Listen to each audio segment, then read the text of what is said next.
एक बहुत ही ईमानदार ਅਤੇ ਸੱਚੀ ਸੁੱਚੀ ਸ਼ਖਸੀਅਤ ਦੇ ਮਾਲਕ ਸਰਦਾਰਨੀ ਅਜਮੇਰ ਕੌਰ ਗਿੱਲ ਪਿਛਲੇ ਦਿਨੀ ਆਪਣੇ ਸਵਾਸਾਂ ਦੀ ਪੂੰਜੀ ਨੂੰ ਖਰਚਦੇ ਹੋਏ ਪਰਮਾਤਮਾ ਦੇ ਚਰਨਾਂ ਵਿੱਚ ਜਾ ਬਿਰਾਜੇ। ਉਹਨਾਂ ਦੀ ਯਾਦ ਵਿੱਚ ਇੱਕ ਧਾਰਮਿਕ ਸਮਾਗਮ ਦਾ ਆਯੋਜਨ ਉਹਨਾਂ ਦੇ ਸਮੂਹ ਪਰਿਵਾਰ ਵੱਲੋਂ ਉਹਨਾਂ ਦੇ ਗ੍ਰਹਿ ਨਵੀਂ ਤਲਵੰਡੀ ਰੋਡ ਜੀਰਾ ਵਿਖੇ ਕਰਵਾਇਆ ਗਿਆ, ਜਿਸ ਵਿੱਚ ਰਾਗੀ ਸਿੰਘਾਂ ਵੱਲੋਂ ਕੀਰਤਨ ਦੀ ਹਾਜ਼ਰੀ ਲਗਵਾਈ ਅਤੇ ਆਈਆਂ ਹੋਈਆਂ ਸਮੂਹ ਸੰਗਤਾਂ ਨੂੰ ਉਸ ਪਰਮ ਪਿਤਾ ਪਰਮਾਤਮਾ ਦੇ ਚਰਨਾਂ ਨਾਲ ਜੋੜਿਆ। ਮਾਤਾ ਅਜਮੇਰ ਕੌਰ ਜੀ ਦਾ ਜਨਮ सन 1933 ਨੂੰ ਪਿੰਡ ਤੁੰਬੜਪਨ ਜ਼ਿਲ੍ਹਾ ਫਿਰੋਜ਼ਪੁਰ ਵਿਖੇ ਮਾਤਾ ਰਾਏ ਕੌਰ ਹੁਣਾਂ ਦੀ ਕੁੱਖੋਂ ਪਿਤਾ ਸਰਦਾਰ ਦਲੀਪ ਸਿੰਘ ਹੁਣਾਂ ਦੇ ਘਰ ਹੋਇਆ। ਆਪ ਜੀ ਬਚਪਨ ਤੋਂ ਹੀ ਬਹੁਤ ਹੀ ਹੋਣਹਾਰ ਪ੍ਰਤਿਭਾ ਦੇ ਮਾਲਕ ਅਤੇ ਸਹਿਣਸ਼ੀਲ ਬਿਰਤੀ ਵਾਲੇ ਸਨ। ਮੁੱਢਲੀ ਸਿੱਖਿਆ ਆਪ ਜੀ ਨੇ ਪਿੰਡ ਦੇ ਹੀ ਸਕੂਲ ਤੁੰਬੜਪਨ ਤੋਂ ਕੀਤੀ। ਆਪ ਜੀ ਦੋ ਭਰਾਵਾਂ ਦੀ ਇਕਲੌਤੀ ਭੈਣ ਸਨ। ਆਪ ਜੀ ਬਹੁਤ ਹੀ ਸੰਸਕਾਰੀ ਸਨ। ਵੱਡੇ ਹੋਣ ਉਪਰੰਤ ਆਪ ਜੀ ਦਾ ਵਿਆਹ ਗੜਦੀਵਾਲਾ ਵਿਖੇ ਸਰਦਾਰ ਕਰਨੈਲ ਸਿੰਘ ਜੀ ਹੁਣਾਂ ਨਾਲ ਹੋਇਆ, ਜੋ ਕਿ ਫੌਜ ਵਿੱਚ ਨੌਕਰੀ ਕਰਦੇ ਸਨ। ਵਿਆਹ ਉਪਰੰਤ ਆਪ ਜੀ ਨੇ ਆਪਣੇ ਗੁਣਾਂ ਦੀ ਮਹਿਕ ਆਪਣੇ ਸਹੁਰੇ ਘਰ ਬਿਖੇਰਨੀ ਸ਼ੁਰੂ ਕਰ ਦਿੱਤੀ। ਆਪ ਜੀ ਹਮੇਸ਼ਾ ਹੀ ਆਪਣੇ ਪਤੀ ਦੇ ਕੰਧੇ ਨਾਲ ਕੰਧਾ ਮਿਲਾ ਕੇ ਚਲੇ। ਆਪ ਜੀ ਦੇ ਘਰ ਦੋ ਪੁੱਤਰਾਂ ਗੁਰਦੇਵ ਸਿੰਘ ਅਤੇ ਗੁਰਮੀਤ ਸਿੰਘ ਅਤੇ ਧੀ ਨਸੀਬ ਕੌਰ ਨੇ ਜਨਮ ਲਿਆ। ਆਪ ਜੀ ਨੇ ਆਪਣੇ ਬੱਚਿਆਂ ਨੂੰ ਖੂਬ ਚੰਗੇ ਸੰਸਕਾਰ ਦਿੱਤੇ, ਪੜਾਇਆ ਲਿਖਾਇਆ ਅਤੇ ਸਮਾਜ ਦੇ ਚੰਗੇ ਨਾਗਰਿਕ ਬਣਾਇਆ। ਅੱਜ ਆਪ ਜੀ ਦੇ ਬੱਚੇ ਆਪੋ ਆਪਣੇ ਖੇਤਰਾਂ ਵਿੱਚ ਆਪਣੇ ਪਿਤਾ ਜੀ ਦੇ ਨਾਮ ਨੂੰ ਉੱਚਿਆਂ ਚੁੱਕ ਰਹੇ ਹਨ। ਮਾਤਾ ਅਜਮੇਰ ਕੌਰ ਜੀ ਨੂੰ ਉਸ ਸਮੇਂ ਗਹਿਰਾ ਸਦਮਾ ਲੱਗਾ ਜਦੋਂ ਆਪ ਜੀ ਦੇ ਵੱਡੇ ਬੇਟੇ, ਜੋ ਕਿ ਕਾਂਗਰਸ ਪਾਰਟੀ ਦੇ ਨਾਮਵਰ ਲੀਡਰ ਸਨ, ਸਰਦਾਰ ਗੁਰਦੇਵ ਸਿੰਘ ਜੀ ਆਪ ਜੀ ਨੂੰ ਵਿਛੋੜਾ ਦੇ ਗਏ। ਪਰ ਆਪ ਜੀ ਨੇ ਪਰਮਾਤਮਾ ਦਾ ਭਾਣਾ ਮੰਨਦੇ ਹੋਏ ਇਹ ਸਭ ਕੁਝ ਸਵੀਕਾਰ ਕੀਤਾ ਅਤੇ ਹਿੰਮਤ ਨਾ ਹਾਰੀ। ਮੌਜੂਦਾ ਸਮੇਂ ਵਿੱਚ ਆਪ ਜੀ ਦੇ ਛੋਟੇ ਬੇਟੇ ਸਰਦਾਰ ਗੁਰਮੀਤ ਸਿੰਘ ਜੀ ਮਾਤਾ ਜੀ ਦੇ ਨਕਸ਼ੇ ਕਦਮਾਂ ਤੇ ਚੱਲਦਿਆਂ ਸਮਾਜ ਵਿੱਚ ਨਾਮਣਾ ਖੱਟ ਰਹੇ ਹਨ, ਜੋ ਕਿ ਜ਼ਿਲ੍ਹਾ ਪ੍ਰਧਾਨ ਵੀ ਰਹੇ ਅਤੇ ਮਾਰਕੀਟ ਕਮੇਟੀ ਦੇ ਅਤੇ ਟੈਲੀਫੋਨ ਸੰਚਾਰ ਵਿਭਾਗ ਦੇ ਚੇਅਰਮੈਨ ਵੀ ਰਹੇ। ਮਾਤਾ ਜੀ ਦੀ ਫੁਲਵਾੜੀ ਇਸ ਸਮੇਂ 3 ਪੋਤਰਿਆਂ, 1 ਪੋਤਰੀ, 2 ਦੋਤੀਆਂ ਅਤੇ 1 ਦੋਤਰੇ ਨਾਲ ਮਹਿਕ ਰਹੀ ਹੈ, ਜੋ ਕਿ ਸਾਰੇ ਹੀ ਕੈਨੇਡਾ ਵਿੱਚ ਸੈਟਲ ਹਨ। ਮਾਤਾ ਜੀ ਵੀ ਕਾਫੀ ਲੰਮਾ ਸਮਾਂ ਆਪਣੇ ਬੱਚਿਆਂ ਕੋਲ ਕੈਨੇਡਾ ਵਿਖੇ ਹੀ ਰਹੇ। ਸਰਦਾਰਨੀ ਅਜਮੇਰ ਕੌਰ ਜੀ ਬਹੁਤ ਹੀ ਮਿੱਠੀ ਬੋਲੀ ਦੇ ਮਾਲਕ ਸਨ ਅਤੇ ਆਪਣੀ ਮਿੱਠੀ ਬੋਲੀ ਨਾਲ ਹਰ ਇੱਕ ਨੂੰ ਆਪਣੀ ਤਰਫ ਖਿੱਚਣ ਦੀ ਸ਼ਕਤੀ ਆਪ ਜੀ ਵਿੱਚ ਮੌਜੂਦ ਸੀ। ਆਪ ਜੀ ਗਰੀਬਾਂ ਤੇ ਦੀਨ ਦੁਖੀਆਂ ਦੇ ਮਸੀਹਾ ਸਨ ਅਤੇ ਹਮੇਸ਼ਾ ਹੀ ਹਰ ਇੱਕ ਦੀ ਦਿਲ ਖੋਲ ਕੇ ਮਦਦ ਕਰਿਆ ਕਰਦੇ ਸਨ। ਸਰਦਾਰਨੀ ਅਜਮੇਰ ਕੌਰ ਹੁਣਾਂ ਦੇ ਸ਼ਰਧਾਂਜਲੀ ਸਮਾਗਮ ਦੇ ਮੌਕੇ ਤੇ ਵੱਡੀ ਗਿਣਤੀ ਵਿੱਚ ਸੰਗਤਾਂ ਤੋਂ ਇਲਾਵਾ ਕਈ ਸਮਾਜਿਕ, ਰਾਜਨੀਤਿਕ ਅਤੇ ਧਾਰਮਿਕ ਜਥੇਬੰਦੀਆਂ ਦੇ ਆਗੂਆਂ ਨੇ ਸ਼ਿਰਕਤ ਕੀਤੀ ਅਤੇ ਪਰਿਵਾਰ ਨਾਲ ਦੁੱਖ ਸਾਂਝਾ ਕੀਤਾ। ਵੱਡਿਆਂ ਵਡੇਰਿਆਂ ਦੇ ਲਈ ਕੋਈ ਇੱਥੇ ਦਾਨ ਪੁੰਨ ਕਰ ਲਾ, ਭਲਾ ਹੋ ਜਾਊ। ਗੁਰੂ ਨਾਨਕ ਨੇ ਆਖਿਆ ਸੀ, ਉਹ ਪੰਡਤੋ ਮੈਂ ਕਰਮਕਾਂਡੀ ਨਹੀਂ ਆ, ਮੈਂ ਕਰਮਕਾਂਡ ਨਹੀਂ ਕਰਾਂਗਾ। ਅਗੇ ਫਿਰ ਤੁਸੀਂ ਕੀ ਕਰੋਗੇ? ਗੁਰੂ ਨਾਨਕ ਨੇ ਆਖਿਆ ਸੀ, ਮੈਂ ਨਾਮ ਜਪਾਂਗਾ। ਨਾਮ ਜਿਹਦਾ ਮਹੱਤਵ ਹੈ, ਮੈਂ ਕਰਮਕਾਂਡੀ ਨਹੀਂ, ਮੈਂ ਨਾਮ ਅਭਿਆਸੀ ਆ। ਨਾਮ ਦੇ ਨਾਲ ਕੀ ਹੁੰਦਾ? ਪਾਤਸ਼ਾਹ ਕਹਿੰਦੇ, ਜੇ ਮਾਰਗ ਕੇ ਗਣੇ ਜਾਏ ਨਾ ਕੋਸਾ, ਜਿੱਥੇ ਮਨੁੱਖ ਨੇ ਮਰ ਕੇ ਜਾਣਾ ਹੈ ਤੇ ਜਿਸ ਮਾਰਗ ਦੇ ਉੱਤੇ ਜਾਣਾ ਜਿਹਦੇ ਕੋ ਗਿਣੇ ਹੀ ਨਹੀਂ ਜਾ ਸਕਦੇ, ਪਾਤਸ਼ਾਹ ਕਹਿੰਦੇ ਹਰ ਕਾ ਨਾਮ ਉਹਾਂ ਸੰਗ ਕੋਸਾ। ਕਹਿੰਦੇ ਉੱਥੇ ਜਪਿਆ ਹੋਇਆ ਜਿਹੜਾ ਇਹ ਨਾਮ ਹੈ ਨਾ, ਨਾਮ ਇਹ ਉੱਥੇ ਕੰਮ ਆਇਆ ਕਰਦਾ ਹੈ। ਗੁਰੂ ਨਾਨਕ ਨੇ ਏਦਾਂ ਵਚਨ ਕੀਤਾ ਸੀ,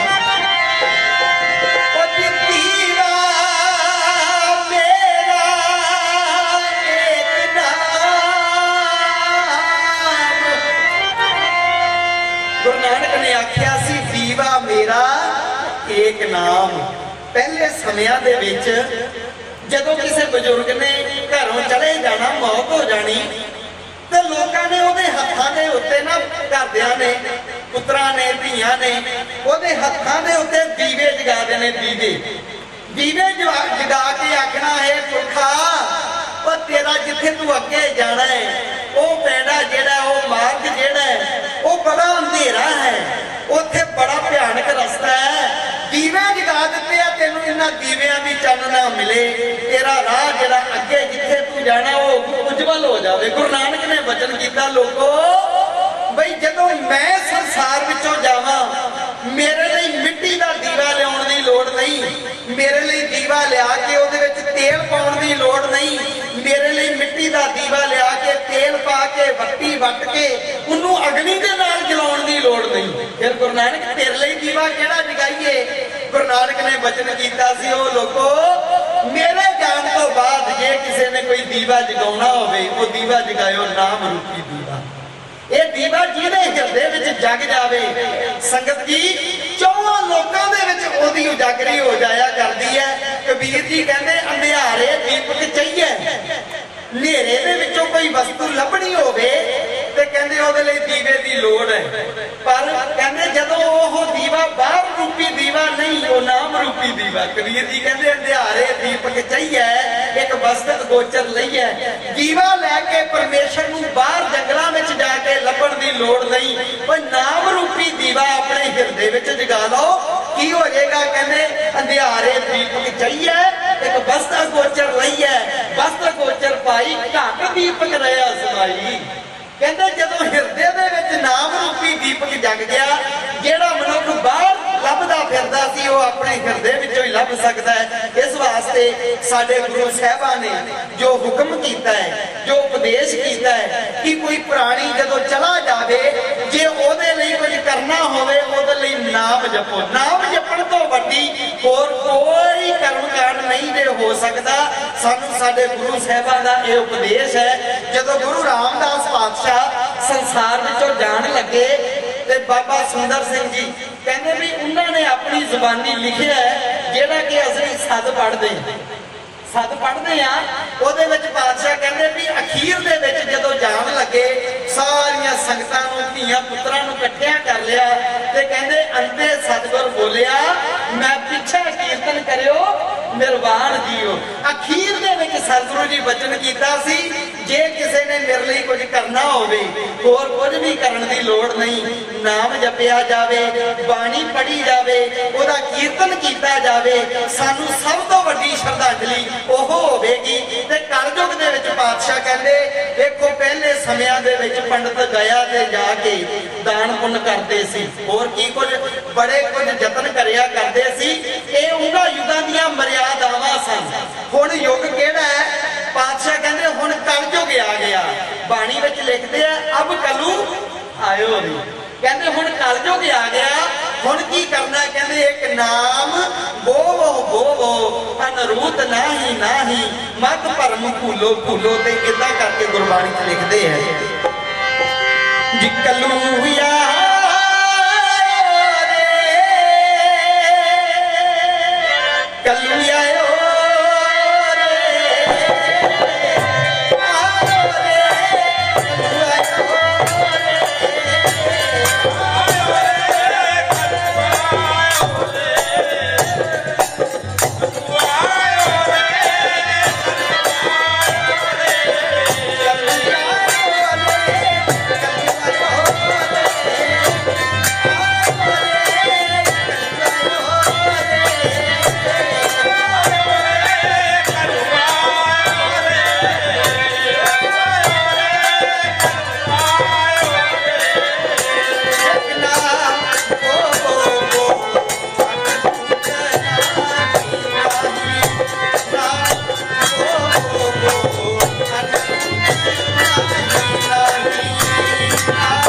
ਕਲੂ ਆਇਓ ਰੇ ਇੱਕ ਨਾਮ ਬੋਵੋ ਬੋਵੋ ਅਨਰੂਤ ਨਾਹੀ ਨਾਹੀ ਮਤ ਭਰਮ ਭੁੱਲੋ ਭੁੱਲੋ ਮਨ ਰੁੱਤ ਨਾਮ ਰੇ। ਕਹਿੰਦੇ ਵੀ ਹੁਣ ਕਲਯੁਗ ਦੀ ਰੁੱਤ ਆਈ ਹੈ, ਇਹਦੇ ਵਿੱਚ ਬੀਜ ਉਹ ਬੀਜਣਾ ਪਏਗਾ ਜਿਹੜੀ ਰੁੱਤ ਹੋਵੇ। ਦੇਖੋ ਜ਼ਿਮੀਂਦਾਰਾਂ ਨੂੰ ਬਰਾਦਰੀ ਇੱਥੇ ਬੈਠੀ ਹੈ, ਬੜੀ ਭਲੀ ਬਾਤ ਪਤਾ ਹੈ ਜਿੱਦਾਂ ਦੀ ਰੁੱਤ ਹੋਵੇ ਉਦਾਂ ਦਾ ਬੀਜ ਬੀਜਿਆ ਜਾਂਦਾ ਹੈ। ਪਾਤਸ਼ਾਹ ਕਹਿੰਦੇ ਰੁੱਤ ਹੋਰ ਹੋਵੇ ਬੀਜ ਹੋਰ ਬੀਜੀ ਜਾਓ ਫਲ ਦੀ ਪ੍ਰਾਪਤੀ ਨਹੀਂ ਦੇ ਹੋ ਸਕਦੀ। ਆਨ ਰੁੱਤੀ ਆਨ ਭੋਜੈ ਫਲ ਨਾ ਫੁੱਲੇ ਤਾਹੇ। ਰੁੱਤ ਹੈ ਕਣਕ ਦੀ ਤੇ ਜੇ ਕੋਈ ਧਾਨ ਬੀਜੀ ਜਾਏ ਜ਼ਿਮੀਂਦਾਰ, ਪਾਤਸ਼ਾਹ ਕਹਿੰਦੇ ਕਿ ਕਦੇ ਵੀ ਫਲ ਦੀ ਪ੍ਰਾਪਤੀ ਨਹੀਂ ਹੋ ਸਕਦੀ। ਰੁੱਤ ਹੈ ਕਲਯੁਗ ਦੀ ਤੇ ਬੀਜ ਜੇ ਤ੍ਰੇਤੇ ਵਾਲਾ ਬੀਜੀ ਜਾਵਾਂਗੇ, ਬੀਜ ਜੇ ਦੁਆਪਰ ਵਾਲਾ ਬੀਜੀ ਜਾਵਾਂਗੇ, ਬੀਜ ਸਤਜੁਗ ਵਾਲਾ ਬੀਜਾਂਗੇ ਕਲਯੁਗ ਦੀ ਰੁੱਤ ਵਿੱਚ, ਸਤਜੁਗ ਦਾ ਬੀਜ ਨਹੀਂ ਜੇ ਫਲੀਭੂਤ ਹੋ ਸਕਦਾ।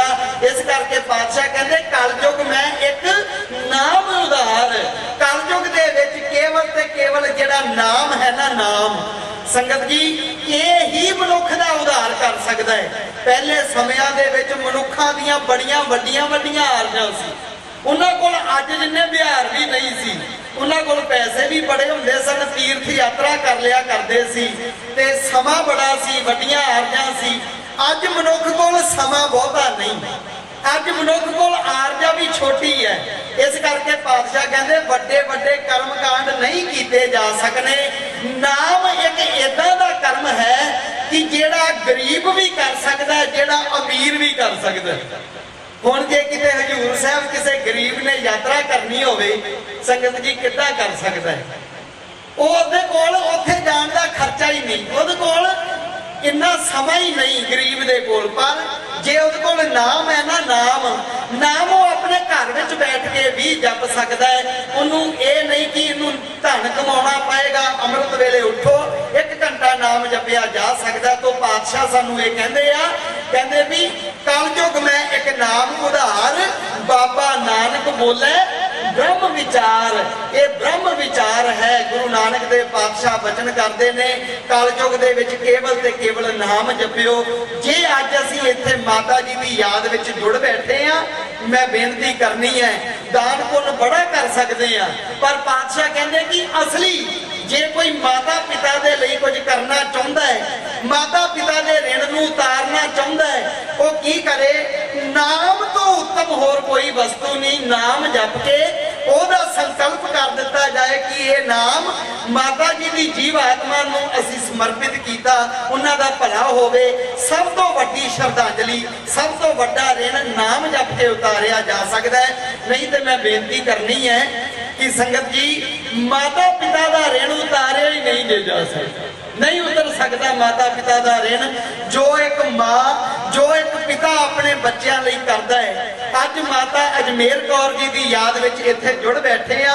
ਮੈਂ ਕਹਿੰਦਾ ਕਿ ਮਾਂ ਕੀ ਕੁਝ ਨਹੀਂ ਕਰਦੀ। ਕਿਸੇ ਨੇ ਲਿਖਿਆ ਹੈ, ਕਹਿੰਦਾ ਕਦੇ ਮਾਂ ਦੀ ਦੇਣ ਨਹੀਂ ਦੇ ਸਕਦੇ, ਭਾਵੇਂ ਉਮਰ ਸਾਰੀ ਦਿੰਦੇ ਲਾਗ ਰਹੀਏ, ਉਹਦੀ ਕੀਕੀ ਦਾ ਮੁੱਲ ਨਹੀਂ ਤਾਰ ਸਕਦੇ, ਪੰਡਾ ਬੰਨ ਭਾਵੇਂ ਹੀਰੇ ਲਾਲ ਦਈ।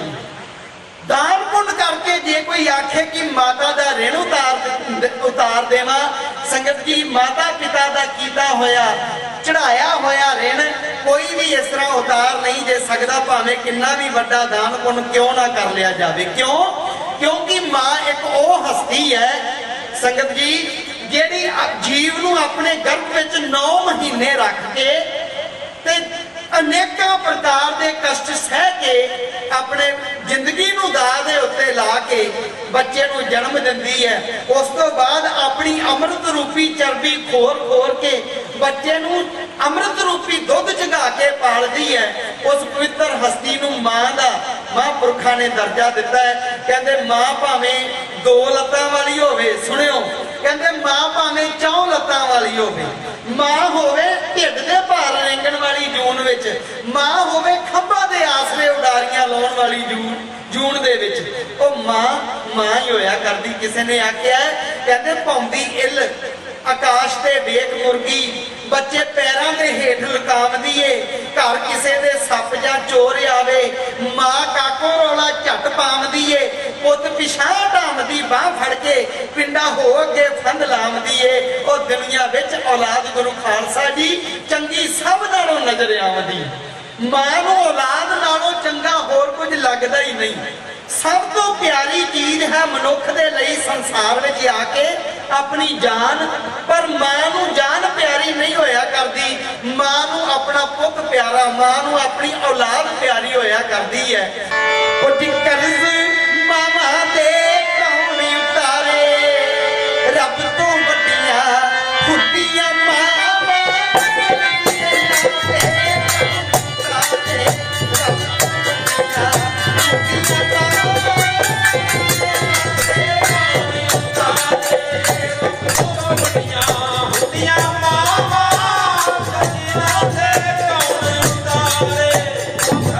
ਵੱਡੀਆਂ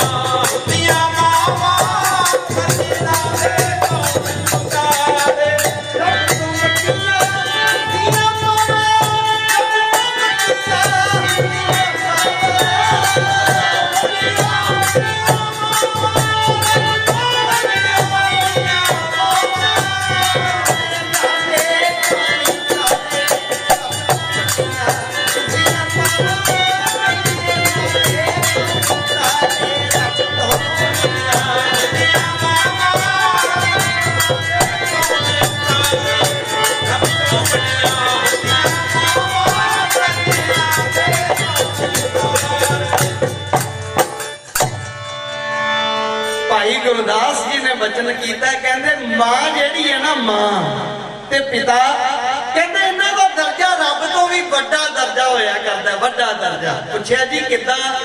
कहंदे जे कोई ये आखे कि मैं माता पिता घर बैठा है, माता अजमेर कौर जी ते पिता करनैल सिंह जी घर विच बैठे ने ते जे बेटा गुरमीत सिंह माता पिता नूं छड्ड के कहंदे भी तीर्थां दी यात्रा करे, दान पुण्य कर लए, वेदां दी कथा सुन लए, कहंदे भी वो वेदां दी कथा सुनी होई, तीर्थां दी यात्रा कीती होई, कहंदे कि दान पुण्य कीता होया किसे लेखे नहीं आ सकदा। क्यों? कहंदे रब दे घर बैठा सी। भाई गुरदास जी कहंदे ना प्यो पर हर सुनै वेद, भेद ना जाने कथा कहानी।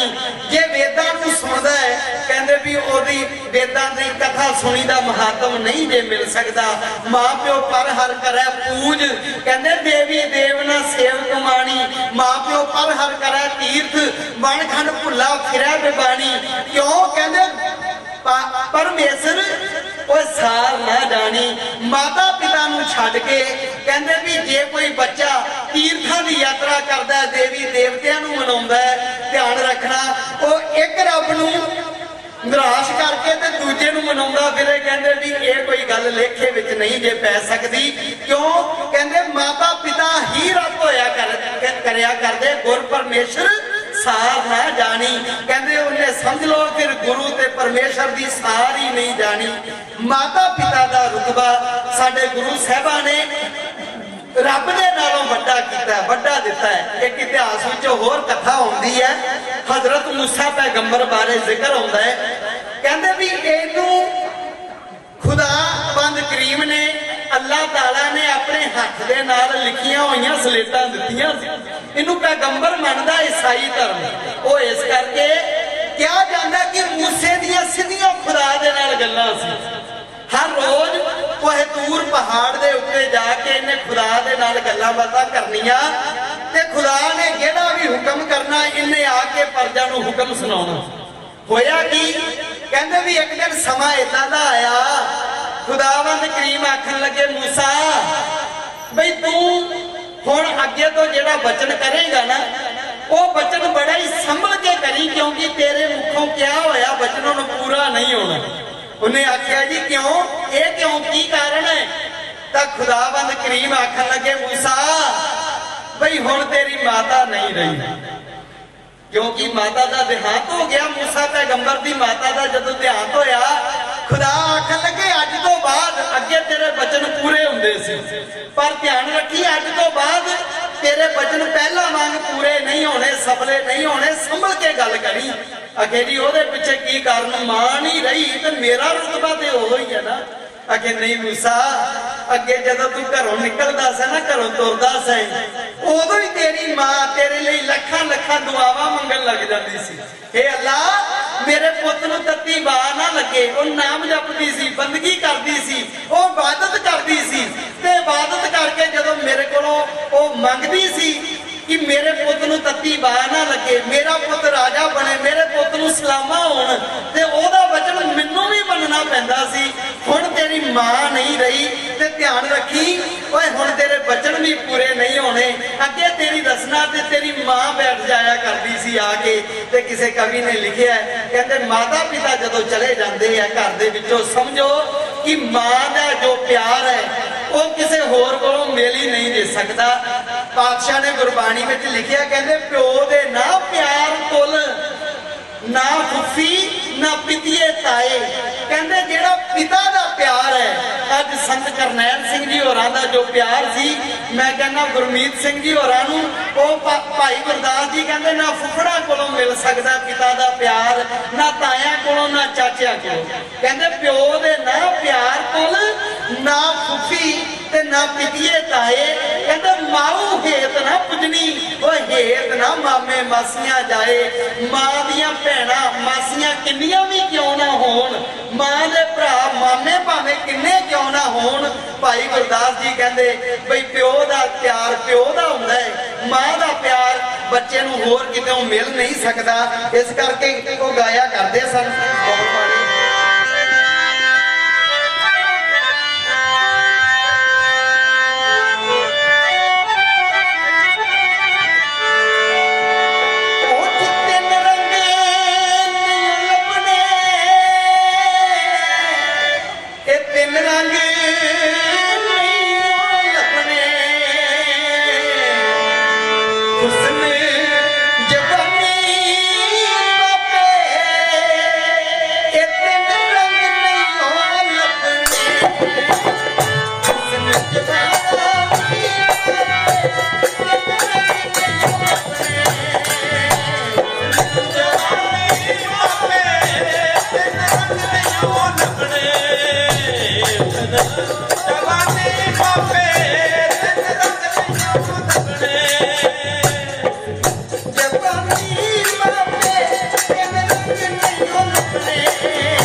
एक चीज बाजारों मिलती नहीं मिलती आते मामा एक तेरा नहीं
माता पिता चले जान संगत जी उन्हां दी कहाट मैं बेनती करदा पिया सा उन्हां जैसा प्यार बच्चे नूं होर कितों मिल नहीं दे सकता ते फिर मां दी गल करिए शरफ जी होए है उन्होंने मां का प्यार अपनी कविता दे राही वर्णन किया है कहते की होया मां जदों कोई पुत मंगदी है ना पुत कहते मावा भावें होवन भरियां नाल हुसन दे डक डक भरियां पहनन पट हंडावन जरियां ते शाह करी लियाइयां वरियां पूरा कदे श्रृंगार ना होवे जे गल लाला दा हार ना होवे ते पुत्र जई नहीं जे वस्त प्यारी जिसदी भुखी दुनिया सारी मामा की करदियां कहंदा गुग्गे ते मड़ियां पुजवावे अनहोणियां गल्लां करवावे सिवियां उत्ते मास रड़ावे कहंदे माता पिता की नहीं करदे बच्चों दे लई इदां ही एक मां सी शरफ जी लिखदे है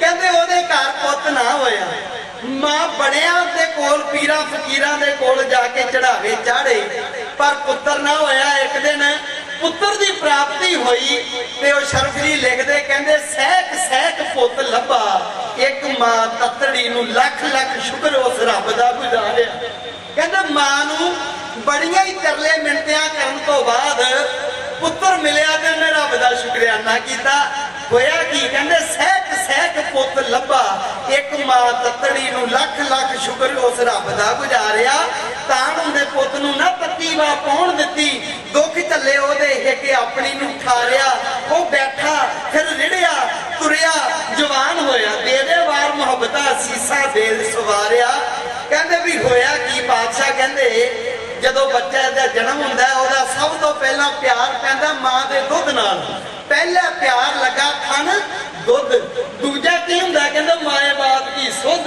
माता पिता दा पता लगदा आ मेरी मां है आ मेरा पिता तीजा कहंदा तीजा भैया भाभी बेब फिर भरा दा पता लगदा चौथा प्यार उपन्नी खेड जदों चौथे पड़ाव ते आउंदा फिर खेड दे नाल प्यार हो जांदा रुचि उधर हो जांदी कहंदे पंजवें खान पीन की धात जदों पंजवीं अवस्था विच आउंदा है फिर इनू पता लगदा आ चंगा खाण लई ते आ माड़ा है ते जदों उस तो अवस्था अगे जांदी है छिवे काम ना पुछे जात जवानी विच जदों आउंदा कहंदे इसे अवस्था विच ओ मां दा पुत जदों जवान होया ते जवानी विच आया ते एक दिन तुरिया जा रहा सी बाजार दे विचों दी की देखदा कि एक सुंदर लड़की खड़ी है मोहित हो गया कहने लगा तेरे नाल आनंद पढ़ाउणा है कहन लगी आनंद ते पढ़ा लूंगी पर मेरियां कुछ शर्तां ने शर्त की है अगे शर्त यह है कि अपनी मां दा कलेजा कढ के लेके आवे ते तां तेरे नाल आनंद पढ़ावांगे होया की कहंदे बिट बिट तकदे नूं क्या उस सुंदरी ने ओ मैं भी तेथों कुछ चाहुंदी हां मंदारिया कढ के लियावे कलेजा मां अपनी दा लावा तेरे नाल फिर लवांगी कुआरिया। कहंदे भी फिर वो की होया जदों उन्हें ये गल कही, वो काम दे विकार विच इन्ना को अन्ना होया होया घर पहुंचिया, देखिया मां सुती हुई है ते रसोई विच जाके छुरा लिया, मां दा कलेजा पाड़ के रख दिता, दिल कढ़ लिया ते दिल लैके कहंदे जदों फिर वो भज्जिया ना किते वो सुंदरी चली ना जावे बाजार विचों ते भज्जिया जा रहा सी, अन्ना होया होया सी, अगे ये भी नहीं वेखिया पत्थर है, पत्थर नाल खेडा लग्या डिग पिया। कहंदे भी ऐसा अन्ना होया सी वो विषय विकारां दे विच उच्चा नीवा थां उस वेखिया ना विचारिया, खेडा लगा डिग पिया मूधे मूह ज़मीं उत्ते ते मुट्ठी विच फड़े होए वेले पुकारिया, ओ बारी बारी जावे तेरी अमड़ी प्यारी ते इथों सट ते नहीं लगी मेरे बच्चिया प्यारिया। कहंदे ओ बच्चा डिग्गिया जदों खेडा लग के हत्थ विच मां दा दिल सी, ओ दिल फड़ फड़ करके कंबिया, ओदे विचों एक आवाज आई, ध्यान रखना ये आवाज वो लोग सुन सकते ने जिन्हां दे प्रति हिरदियां दे विच मां दा प्यार है, हरेक कन्ना नूं आवाज नहीं सी सुन सकती। कहंदे वो मां दा दिल कंबिया फड़फड़ाया ते ओदे विचों एक आवाज आई कि सट ते नहीं लगी मेरे बच्चिया प्यारिया। शरफ जी लिखदे आ, कहंदे शरफ ये हौसला है मां दे प्यार वाला, वो पुत्त हत्थों मर के भी मोह नहीं विसारिया, पुत्त हत्थों मर के भी मोह नहीं विसारिया।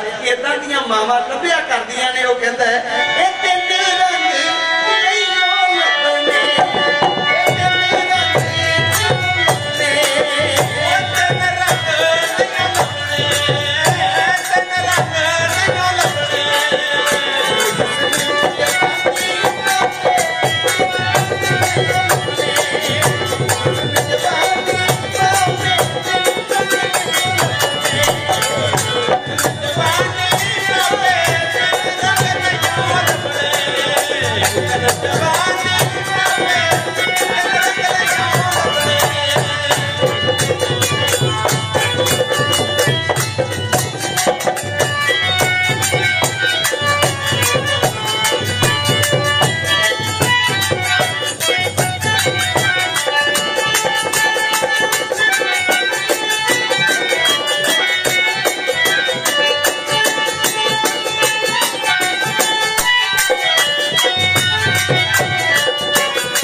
बेनती करता हूं कि अज कई कह दिया करते माता जी का विछोड़ा हो गया, पर पातशाह कहते नहीं नहीं विछोड़ा नहीं, अज ऐसा आखो कि अज तो मिलाप होया। जदों मनुख संसार में आता है मां के गर्भ में कहते परमेश्वर नाल जुड़िया होंदा, जदों ही उसका जन्म हो जाता है परमेश्वर नाल टुट जाता है, फिर हमेशा अरदास यो ही की जाती भी इसका मिलाप हो जाए। सो अज असीं ये आखांगे अज माता जी का विछोड़ा नहीं होया, अज उन्हां दा मिलाप होया है। अज जिहदा हिस्सा सन उहदे नाल दोबारा जाके जोत तो कहते कि जिहड़ी जदों मनुख आउंदा उदों जीव आत्मा हुंदी है, जदों धर्मी रस्ते दे उत्ते पै जांदा है फिर लोकी कहंदे धर्मी आत्मा, वो धर्मी आत्मा बन जाया करदी। एक बार गज के आखो धन सतगुरु नानक देव सच्चे पातशाह, उन्हां नूं असीं परमात्मा आखदे क्यों? क्योंकि वो धर्मात्मा ते कर्म करदियां करदियां धर्मी मार्ग ते चलदियां धर्मी आत्मा तो परमात्मा बन गए। ते इहो ही मनुख दा लक्ष्य है, इत्थे आके जीव आत्मा तो धर्मात्मा, धर्मात्मा तो परमात्मा तक असाने यात्रा करनी है, जो अज माता जी ने अपनी यात्रा संपूर्ण की है। इत्थे ही आप सारियां संगतां दा धन्नवाद करदियां होइयां खिमा दा जाचखां भुलां चुकां दी खिमा। सत श्री अकाल। अगला प्रोग्राम आप दी प्रबंधक पास सज्जना पास श्रवण करो। इत्थे ही साडे प्रोग्राम दी समाप्ति। माता अजमेर कौर जी के निमित्त अंतम अरदास हुई, कीर्तन होया। साहिब श्री गुरु ग्रंथ साहिब जी वालों हर वो सुनेहा जो मनुख वास्ते जरूरी है वो इहदे विच अंकित हैगा, असीं सारे जानते। ये वक्री गल है कि असीं साहिब श्री गुरु ਗ੍ਰੰਥ ਸਾਹਿਬ ਜੀ ਵੱਲੋਂ ਦਿੱਤੇ ਉਪਦੇਸ਼ 'ਤੇ ਅਸੀਂ ਕਿੰਨਾ ਕੁ ਚੱਲ ਰਹੇ ਹਾਂ, ਇਹ ਸਾਡੇ ਅੰਤਰਾਤਮਾ ਨੂੰ ਪਤਾ ਹੋਵੇਗਾ। ਮਾਤਾ ਅਜਮੇਰ ਕੌਰ ਜੀ ਜਿਹੜੇ ਕਿ ਬੜੇ ਚਾਵਾਂ ਦੇ ਨਾਲ ਵਿਦੇਸ਼ ਗਏ, ਪੁੱਤਾਂ ਦੀ ਵੀ ਰੀਝ ਹੁੰਦੀ ਹੈ, ਬੱਚਿਆਂ ਦੀ ਵੀ ਰੀਝ ਹੁੰਦੀ ਹੈ ਕਿ ਮਾਂ ਪਿਓ ਨੂੰ ਹਰ ਉਹ ਚੀਜ਼ ਪ੍ਰਦਾਨ ਕੀਤੀ ਜਾਵੇ ਜਿਹਦੇ ਲਈ ਉਹਨਾਂ ਨੇ ਬੱਚਿਆਂ ਨੂੰ ਇਸ ਦੁਨੀਆ ਦੇ ਵਿੱਚ ਲਿਆਂਦਾ ਹੁੰਦਾ ਹੈ, ਹਰ ਸੁੱਖ ਦਿੱਤਾ ਜਾਵੇ। ਪਰ ਉਹ ਬਹੁਤਾ ਲੰਬਾ ਸਮਾਂ ਉੱਥੇ ਨਾ ਵਿਚਰ ਸਕੇ, ਇਸ ਫਾਨੀ ਸੰਸਾਰ ਨੂੰ ਅਲਵਿਦਾ ਕਹਿੰਦੇ ਹੋਏ ਇਸ ਦੁਨੀਆ ਤੋਂ ਚਲੇ ਗਏ। ਸਾਡੇ ਸਤਿਕਾਰਯੋਗ ਸਰਦਾਰ ਕਰਨੈਲ ਸਿੰਘ ਜੀ ਸਵਰਗਵਾਸੀ, ਜਿਨ੍ਹਾਂ ਦਾ ਇਹ ਸਾਰਾ ਪਰਿਵਾਰ, ਜਿਨ੍ਹਾਂ ਦੇ ਪਰਿਵਾਰ ਦੇ ਵਿੱਚ ਅੱਜ ਅਸੀਂ ਮਾਤਾ ਅਜਮੇਰ ਕੌਰ ਜੀ ਦੇ ਅੰਤਮ ਅਰਦਾਸ ਦੇ ਵਿੱਚ ਸ਼ਾਮਲ ਹੋ ਰਹੇ ਹਾਂ।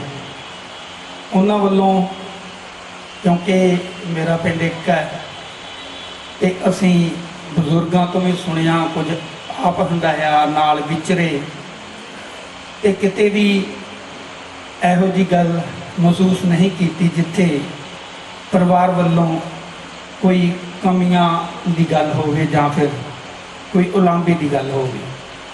ਹੇਠਲੇ ਪੱਧਰ ਤੋਂ ਸ਼ੁਰੂ ਤੋਂ ਲੈ ਕੇ ਜਿਵੇਂ ਜਿਵੇਂ ਆਪਣੇ ਪਰਿਵਾਰ ਨੂੰ ਸਾਡੇ ਸਤਿਕਾਰਯੋਗ ਸਰਦਾਰ ਕਰਨੈਲ ਸਿੰਘ ਜੀ ਹੋਣਾ ਨੇ ਹੌਲੀ ਹੌਲੀ ਅੱਗੇ ਤੋਰਿਆ, ਤੇ ਸਾਡਾ ਵੀਰ ਗੁਰਦੇਵ ਸਿੰਘ ਸ਼ੀਰਾ ਜਿਹਨੇ ਅਸ਼ੋਕਲੇ ਜੇ ਚੁੱਪ ਚੁਪੀਤੇ ਜੇ ਰਾਜਨੀਤੀ ਦੇ ਵਿੱਚ ਪੈਰ ਧਰਿਆ, ਤੇ ਉਸ ਤੋਂ ਬਾਅਦ ਉਹ ਇੱਕ ਇਸ ਮੁਕਾਮ ਵੱਲੇ ਵਧਦਾ ਹੋਇਆ ਜਾ ਰਿਹਾ ਸੀ, ਉਸ ਪਾਸੇ ਵਧਦਾ ਹੋਇਆ ਜਾ ਰਿਹਾ ਸੀ ਜਿਹਦੀ ਹਰ ਕੋਈ ਤਮੰਨਾ ਕਰਦਾ, ਪਰ ਰੱਬ ਨੂੰ ਇਹ ਵੀ ਮਨਜ਼ੂਰ ਨਾ ਹੋਇਆ ਕਿ ਗੁਰਦੇਵ ਸਿੰਘ ਸਾਥੋਂ ਜਲਦੀ ਚਲੇ ਗਏ ਸਾਡੇ ਕੋਲ।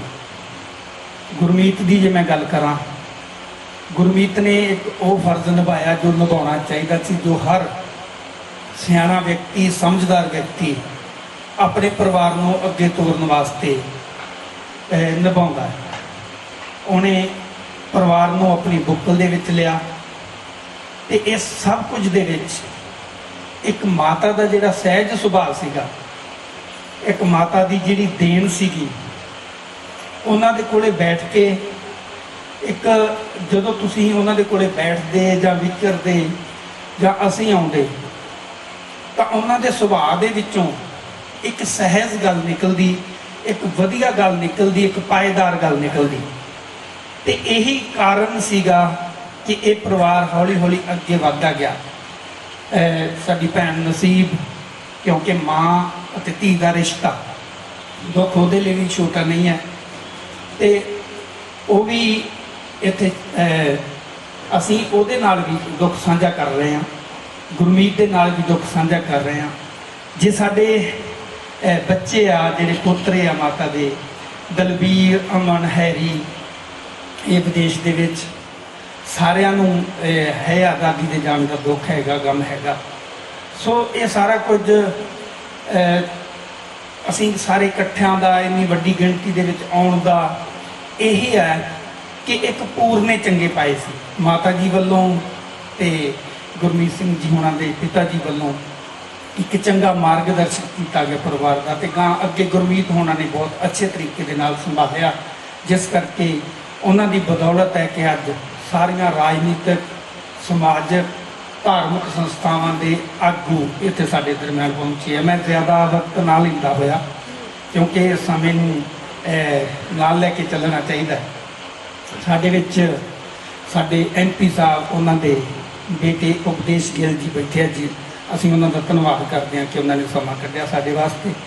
ਅਵਤਾਰ ਸਿੰਘ ਜੀ ਮਿੰਨਾ, ਕੁਲਦੀਪ ਸਿੰਘ ਭੁੱਲਰ, ਬਲਜੀਤ ਸਿੰਘ ਜੀ ਜਸ, ਮੰਗਾ, ਰੁਪਿੰਦਰ ਸਿੰਘ ਕੰਗ, ਕਿਸਾਨ ਯੂਨੀਅਨ ਤੋਂ ਪਹੁੰਚੇ ਹੈ, ਭਾਗ Singh ji ਮਰਖਾਈ, Gurmej Singh Khosa ji, Sardar Chand Singh Aam Aadmi Party, Naib Tehsildar Sahib Gurtej Singh, chief adviser LIC Gurbachan Santuwala, Jaspal Pannu, Naresh Kataria ji, Shrimati Jaswinder Kaur member SGPC, Ranjit Singh chairman, Chamkaur Singh ji Dhindsa. ਨਾਂ ਬਹੁਤ ਹੈਗੇ ਆ, ਮੈਨੂੰ ਸਾਹਮਣੇ ਦਿਸ ਵੀ ਰਹੇ ਆ ਕਿਉਂਕਿ ਬਹੁਤ ਨੂੰ ਮੈਂ ਜਾਣਦਾ। ਸਾਰਿਆਂ ਦੇ ਜੇ ਨਾਂ ਮੁਮਕਿਨ ਨਹੀਂ ਹੈਗੇ ਕਿ ਮੈਂ ਇੱਕ ਦਾ ਨਾਂ ਲਵਾਂ। ਤੁਸੀਂ ਸਾਰੇ ਜਾਣੇ ਪਰਿਵਾਰ ਦੇ ਵਿੱਚ ਆਏ ਹੋ, ਇਹ ਸਾਰਿਆਂ ਨਾਲ ਵੱਡੀ ਆਪਣਾਪਨ ਹੁੰਦੀ ਆ, ਆਪਣਾਪਨ ਹੁੰਦਾ ਹੈ ਕਿ ਤੁਸੀਂ ਆਏ ਹੋ, ਹਾਜ਼ਰੀ ਲਵਾਈ ਹੈ, ਪਰਿਵਾਰ ਦੇ ਨਾਲ ਚੱਲ ਰਹੇ ਹੋ। ਇਸ ਤੋਂ ਇਲਾਵਾ ਪ੍ਰੈਸ ਕਲੱਬ ਜ਼ੀਰਾ ਤੋਂ ਜਿਹੜਾ ਸ਼ੋਕ ਮਤਾ ਆਇਆ ਪ੍ਰਧਾਨ ਗੁਰਜੀਸ਼ ਚੰਦ ਦੀ ਅਗਵਾਈ ਹੇਠ ਗੁਰਦੇਵ ਸਿੰਘ ਸਿੱਧੂ, ਜੋਗਿੰਦਰ ਘੜਿਆਲ ਜੀ ਵੱਲੋਂ ਮੈਂ ਸਾਰਿਆਂ ਦਾ ਹੀ ਧੰਨਵਾਦ ਕਰਦਾ ਹੋਇਆ ਜਸਪਾਲ ਪੰਨੂ ਜੀ ਹੁਣਾਂ ਨੂੰ ਬੁਲਾਊਂਗਾ ਕਿ ਉਹ ਦੋ ਸ਼ਬਦ ਆ ਕੇ ਅੱਜ ਦੇ ਇਸ ਧੰਨਵਾਦ ਦੇ ਸਾਡੇ ਨਾਲ ਸਾਂਝੇ ਕਰਨਗੇ। ਜਸਪਾਲ ਜੀ। ਦਸਾਂ ਪਾਤਸ਼ਾਹੀਆਂ ਦੀ ਜਗਤੀ ਜੋਤ ਹਾਜ਼ਰਾ ਹਜ਼ੂਰ ਸਾਹਿਬ ਸ੍ਰੀ ਗੁਰੂ ਗ੍ਰੰਥ ਸਾਹਿਬ ਜੀ ਦੀ ਨਿੱਘੀ ਗੋਦ ਦੇ ਵਿੱਚ ਬੈਠੀ ਸਮੁੱਚੀ ਸਾਧ ਸੰਗਤ ਜੀ, ਸਭ ਤੋਂ ਪਹਿਲਾਂ ਸਾਹਿਬ ਸ੍ਰੀ ਗੁਰੂ ਗੋਬਿੰਦ ਸਿੰਘ ਜੀ ਦਾ ਆਪਾਂ ਬਖਸ਼ਿਸ਼ ਕੀਤਾ ਨਾਰਾ ਬੁਲਾਈਏ, ਬੋਲੇ ਸੋ ਨਿਹਾਲ। ਦਾਸ ਨੂੰ ਹੁਕਮ ਹੋਇਆ, ਟਾਈਮ ਅੱਗੇ ਵੀ ਬਹੁਤ ਹੋਇਆ, ਮੈਂ ਤਾਂ ਬਾਈ ਜੀ ਦੀ ਬੇਨਤੀ ਕੀਤੀ ਸੀ ਬਾਈ ਜੀ ਅੱਗੇ ਕਿ ਸਾਡੀ ਹਾਜ਼ਰੀ ਲਵਾ ਦਿਓ, ਪਰ ਇਹ ਕਹਿੰਦੇ ਨਹੀਂ ਜੀ ਤੁਸੀਂ ਕਮੇਟੀ ਲਾਓ। ਜ਼ਰੂਰ ਤੁਸੀਂ ਮਾਤਾ ਜੀ ਦੀ ਬਾਬਤ ਧੰਨਵਾਦ ਕਰਨਾ। ਜਿੰਨੀ ਵੀ ਸਾਧ ਸੰਗਤ ਇੱਥੇ ਆਈ ਆ, ਮਾਤਾ ਅਜਮੇਰ ਕੌਰ ਦੀ ਅੰਤਮ ਅਰਦਾਸ ਵਿੱਚ ਜਿੰਨੀ ਵੀ ਸਾਡੇ ਇੱਥੇ ਸਾਧ ਸੰਗਤ ਆਈ ਆ, ਮੈਂ ਸਮੁੱਚੇ ਗਿੱਲ ਪਰਿਵਾਰ ਵੱਲੋਂ ਸਾਰਿਆਂ ਨੂੰ ਜੀ ਆਇਆਂ ਆਖਦਾ ਹਾਂ ਤੇ ਇਹੀ ਅਰਦਾਸ ਬੇਨਤੀ ਕਰਦਾ ਹਾਂ ਕਿ ਪਰਮਾਤਮਾ ਮਾਤਾ ਜੀ ਨੂੰ ਆਪਣੇ ਚਰਨਾਂ ਵਿੱਚ ਨਿਵਾਸ ਬਖਸ਼ੇ। ਪਿੱਛੇ ਸਾਡੇ ਗਿੱਲ ਪਰਿਵਾਰ ਨੂੰ ਪਰਮਾਤਮਾ ਦਾ ਭਾਣਾ ਮੰਨਣ ਦਾ ਬਲ ਬਖਸ਼ਿਸ਼ ਕਰੇ। ਇਹ ਮੇਰੀ ਗੁਰੂ ਮਹਾਰਾਜ ਅੱਗੇ ਅਰਦਾਸ ਬੇਨਤੀ ਆ, ਕਿਉਂਕਿ ਟਾਈਮ ਬਹੁਤ ਅੱਗੇ ਹੋ ਗਿਆ, ਇਸ ਕਰਕੇ ਜ਼ਿਆਦਾ ਨਹੀਂ ਕੁਝ ਬੋਲਣਾ। ਵਾਹਿਗੁਰੂ ਜੀ ਕਾ ਖਾਲਸਾ, ਵਾਹਿਗੁਰੂ ਜੀ ਕੀ ਫਤਿਹ। ਸਾਡੇ ਦਰਮਿਆਨ ਹੋਰਨਾਂ ਤੋਂ ਇਲਾਵਾ ਸ਼ੋਕ ਮਤੇ ਪਹੁੰਚੇ ਵੱਖ-ਵੱਖ ਯੂਨੀਅਨ ਵੱਲੋਂ, ਅਸੀਂ ਸਾਰਿਆਂ ਦਾ ਹੀ ਧੰਨਵਾਦ ਕਰਦੇ ਹਾਂ। ਸਪੇਅਰ ਪਾਰਟਸ ਯੂਨੀਅਨ ਜ਼ੀਰਾ ਵੱਲੋਂ ਜੁਗਰਾਜ ਸਿੰਘ ਜੀ ਪਹੁੰਚੇ ਹੈ, ਉਹ ਸ਼ੋਕ ਮਤਾ ਦੇ ਰਹੇ ਆ। ਸੀਨੀਅਰ ਕਾਂਗਰਸ ਆਗੂ ਸਰਦਾਰ ਮਹਿੰਦਰਜੀਤ ਸਿੰਘ ਜੀ ਉਹ ਪਹੁੰਚੇ ਨੇ, ਅਸੀਂ ਉਹਨਾਂ ਦਾ ਵੀ ਧੰਨਵਾਦ ਕਰਦੇ ਹਾਂ। ਸਮੁੱਚੀ ਲੀਡਰਸ਼ਿਪ ਮੈਂ ਵੇਖ ਰਿਹਾ ਕਿ ਸ਼੍ਰੋਮਣੀ ਅਕਾਲੀ ਦਲ, ਆਮ ਆਦਮੀ ਪਾਰਟੀ, ਹੋਰ ਜਿੰਨੀਆਂ ਵੀ ਪਾਰਟੀਆਂ ਹੈਗੀਆਂ, ਕਿਸਾਨ ਯੂਨੀਅਨ, ਵੱਖ-ਵੱਖ ਰਾਜਨੀਤਿਕ, ਸਮਾਜਿਕ, ਧਾਰਮਿਕ ਸੰਸਥਾਵਾਂ ਦੇ ਪੰਚ, ਸਰਪੰਚ, ਮੈਂਬਰ ਸਾਹਿਬਾਨ ਆਏ ਆ। ਮੈਂ ਸਾਰਿਆਂ ਦਾ ਹੀ ਧੰਨਵਾਦ ਕਰਦਾ ਕਿ ਤੁਸੀਂ ਸਾਰੇ ਜਣੇ ਚੱਲ ਕੇ ਆਏ ਹੋ। ਸ਼੍ਰੀ ਰੂਪ ਲਾਲ ਜੀ ਉਹ ਵੀ ਮਖੂ ਤੋਂ ਆਏ ਆ, ਅਸੀਂ ਉਹਨਾਂ ਦਾ ਵੀ ਧੰਨਵਾਦ ਕਰਦੇ ਹਾਂ, ਜੀ ਆਇਆਂ ਆਖਦੇ ਹਾਂ। ਤੁਸੀਂ ਸਾਰੇ ਜਣੇ ਆਏ ਹੋ, ਤੁਹਾਡਾ ਸਾਰਿਆਂ ਦਾ ਧੰਨਵਾਦ ਕਰਦੇ ਹਾਂ ਕਿ ਵਾਹਿਗੁਰੂ ਜੀ ਕਾ ਖਾਲਸਾ, ਵਾਹਿਗੁਰੂ ਜੀ ਕੀ ਫਤਿਹ। ਜੋ ਵੀ ਦਾਨ ਪੁੰਨ ਕੀਤਾ ਗਿਆ, ਇਸ ਦਾ ਮਹਾਤਮ ਮਾਤਾ ਅਜਮੇਰ ਕੌਰ ਜੀ ਹੋਰਾਂ ਦੀ ਜੀਵ ਆਤਮਾ ਨੂੰ ਪ੍ਰਾਪਤ ਹੋਵੇ। ਸੱਚੇ ਪਾਤਸ਼ਾਹ ਕੀਤੀਆਂ ਹੋਈਆਂ ਪ੍ਰਾਰਥਨਾਵਾਂ ਸਵੀਕਾਰ ਕਰੋ। ਇਸ ਸੰਸਾਰ ਯਾਤਰਾ ਨੂੰ ਕਰਦੇ ਹਾਂ, ਅਨੇਕ ਪ੍ਰਕਾਰ ਦੀਆਂ ਭੁੱਲਾਂ ਹੋ ਗਈਆਂ ਹੋਣਗੀਆਂ। ਸੱਚੇ ਪਾਤਸ਼ਾਹ ਬੱਚੇ ਸਮਝ ਕੇ ਔਗਣ ਨਾ ਚਤਾਰਦੇ ਹੋਏ ਭੁੱਲਾਂ ਮਾਫ ਕਰਨੀਆਂ, ਆਪਣੇ ਚਰਨਾਂ ਨਾਲ ਲਾਉਣਾ। ਸੱਚੇ ਪਾਤਸ਼ਾਹ ਕੀਤੀਆਂ ਹੋਈਆਂ ਪ੍ਰਾਰਥਨਾਵਾਂ ਸਾਡੀਆਂ ਪ੍ਰਵਾਨ ਕਰੋ, ਹੋਈਆਂ ਭੁੱਲਾਂ ਦੀ ਮਾਫੀ ਬਖਸ਼ੋ, ਹਮੇਸ਼ਾ ਚੜ੍ਹਦੀ ਕਲਾ ਬਖਸ਼ੋ। ਨਾ ਵਿਸਰੋ, ਨਾ ਵਿਸਾਰੋ, ਰੱਖ ਲਓ, ਬਖਸ਼ ਲਓ। ਦੇਹ ਕਰਕੇ ਦੇਹਦਾਰ ਸਤਿਗੁਰੂ ਰਾਮ ਸਿੰਘ ਨਾਮ ਚੜ੍ਹਦੀ ਕਲਾ, ਤੇਰੇ ਭਾਣੇ ਸਰਬਤ ਕਾ ਭਲਾ।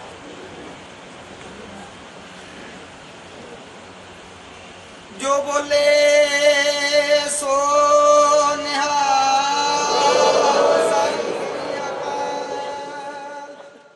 ਮੇਰਾ ਮਨ ਰਤਾ ਗੁਣ ਰਵੇ, ਮਨ ਪਾਵੇ ਸੋਈ। ਗੁਰ ਕੀ ਪੌੜੀ ਸਾਚ ਕੀ ਸਾਚਾ ਸੁਖ ਹੋਈ। ਸੁਖ ਸਹਿਜ ਆਵੇ ਸਾਚ ਭਾਵੇ, ਸਾਚ ਕੀ ਮਤ ਕਿਉਂ ਟਲੇ।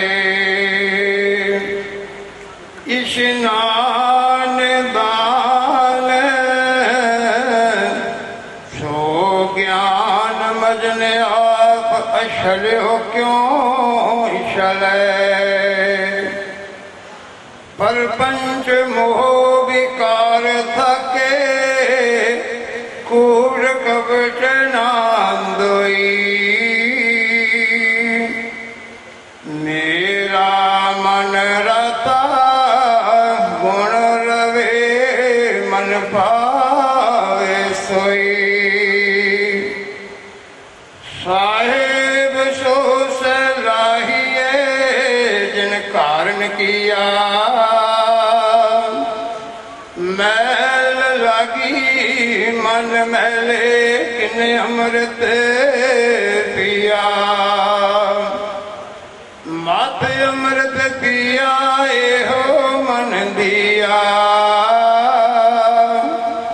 गुर पे मोल कराया अपना प्रभ सहज पछाता जा मन सचे लाया इस नाल गुण गावा जे तिस पावा क्यों मिले होए पराया सब सो सलाहिए जिन जगत पाया आया गया कि न आयो क्यों आवत जाता प्रीतम स्यो मन मन हर सिद्धि राता साहेब रंग राता सच की बाता जिन बिंब का कोट उसारिया पंजबू नए को आप सिरंदा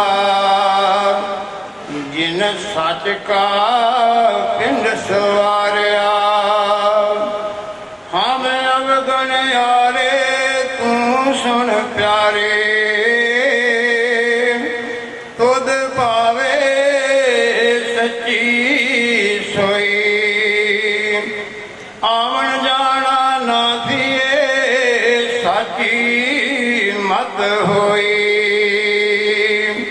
सबदे पतिजे अंग पीजे सो मैल मैला अंतरे आप करता करे सोही परावे आप अंते निरंतरे गुर शब्द मिला ता सहेला भजंत अन हद बिना गुर महली कर अपने सो पार पुर लीना कीता क्या सलाये कर वेखे सोई ताकि कीमत ना पवे जे लोचे कोई कीमत सो पावे आप जनावे आत अपुल ना भुले जय जयकार करे तुद पाए गुर कै शब्द अमले हीनो नीच करो बेनंती साच न छोड़ो पाई नानक जिन कर देखिया देवे मत साई